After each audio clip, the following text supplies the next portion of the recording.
समझना पाए, भारत एक ही है, दो चार नहीं है। भायम रताम इति भारत मतलब है भारत वो स्थान है जहाँ पर केवल ज्ञानी लोग रहते हैं, केवल सभ्य, शिष्टाचारी, सदाचारी, धर्मात्मा, पुण्यात्मा, समाज के उन्नति के लिए प्रयासरत जो व्यक्ति जहाँ रहते हैं वही भारत है, और ऐसा स्थान जहाँ है वही श्रेष्ठ है। इस देश को इंडिया से भारत बनाने का काम हम सबका है। हर देश का एक ही नाम है हमारा। ये क्या नाम बड़ा पता नहीं, शास्त्रों में जिसका नाम भारत बोल करके वर्णन है उसको हमने मेहनत करके इंडिया बना लिया। इसको हमने भारत ही रखना है। इंडिया में मूर्ख रह सकते हैं, भारत में मूर्ख नहीं रहते हैं।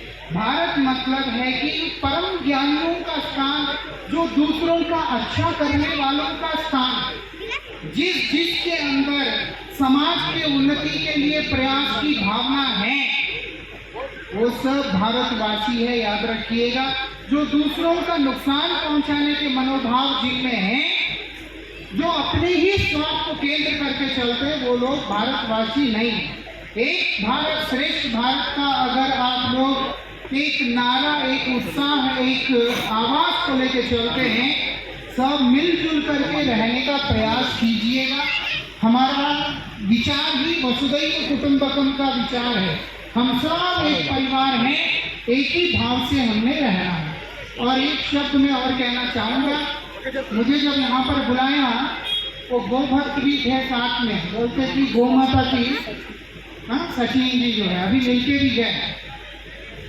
याद रखिएगा, शास्त्र बोलते गांव विश्वस्य मातर, गाय सिर्फ हिंदुओं की माँ नहीं है, गाय केवल इस स्थान में रहने वालों की माँ नहीं है, गाय पूरे विश्व की माँ।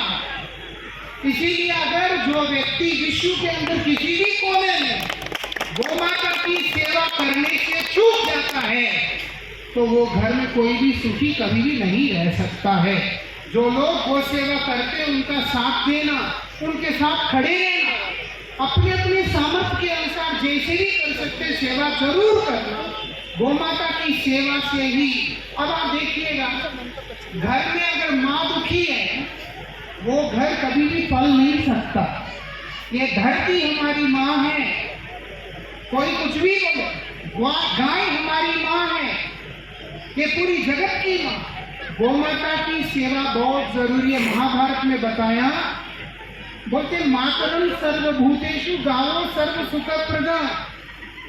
जितने भी प्राणी हैं उन सबकी माँ गाय है। जो लोग गौ माता की सेवा करते हैं वही सुखी रह सकते हैं, वही ज्ञानी रह सकते हैं, वही आनंद में रह सकते हैं। इस चीज को बोलते हुए मैं यहीं पर विश्राम लेता हूँ और आप सभी को, विशेष करके हमारे, क्योंकि इस समय आप सब में वरिष्ठ यही है, तो मतलब पद से, ठीक है, जो आप सब धर्म के लिए, गौमाता के लिए, देश की एकता के लिए, समाज के उत्थान के लिए प्रयासरत है, आप सबको मैं हृदय से शुभकामना देता हूँ। भगवान का आशीर्वाद आप सबके ऊपर हो, यही प्रार्थना करते हुए अपने वाणी को यही विश्राम देता हूँ।